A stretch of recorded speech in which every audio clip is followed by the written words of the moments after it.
A disturbing video is surfaced allegedly showing the ZANU-PF chairman, Mutasa district, engaging in a physical altercation with his wife over a disputed $5 that he allegedly is said was meant for his beer. Ashperi mushe muri Zimbabwe takuona kuti chairperson weZANU-PF aiwa video rinotenderera achinyaso ku abuse mukadzi wake, tingatoiti abuse kana kurwa mukadzi wake nekuda kwekunzi aiwa ashandisa $5 yanga iri reserved for beer. Sambita mashika budanyi kwa mzara nasi ndipo subscribe or like out on the bell like. Mwenye kwa mchinzi, the chairman whose identity has been disclosed can be seen clenched in a fist fight with his wife, with both individuals visibly bleeding from the mouth.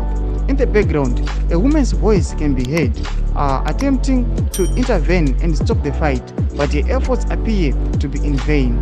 The video is distressing and suggests a deeper issue of domestic violence and abuse. Muri Zimbabwe tinyazo kuona kuti aiwa chairman awa veZANU-PF tinyazo kuona kuti aiwa vari involved aiwa mu issues of abuse and violence. Muri Zimbabwe tikuona kuti ndo vanhu vacho vari kuzviti ndo the ruling party, ndo veZANU-PF, ndo vacho vatinoona kuti vanofana kuita change munyika yeZimbabwe.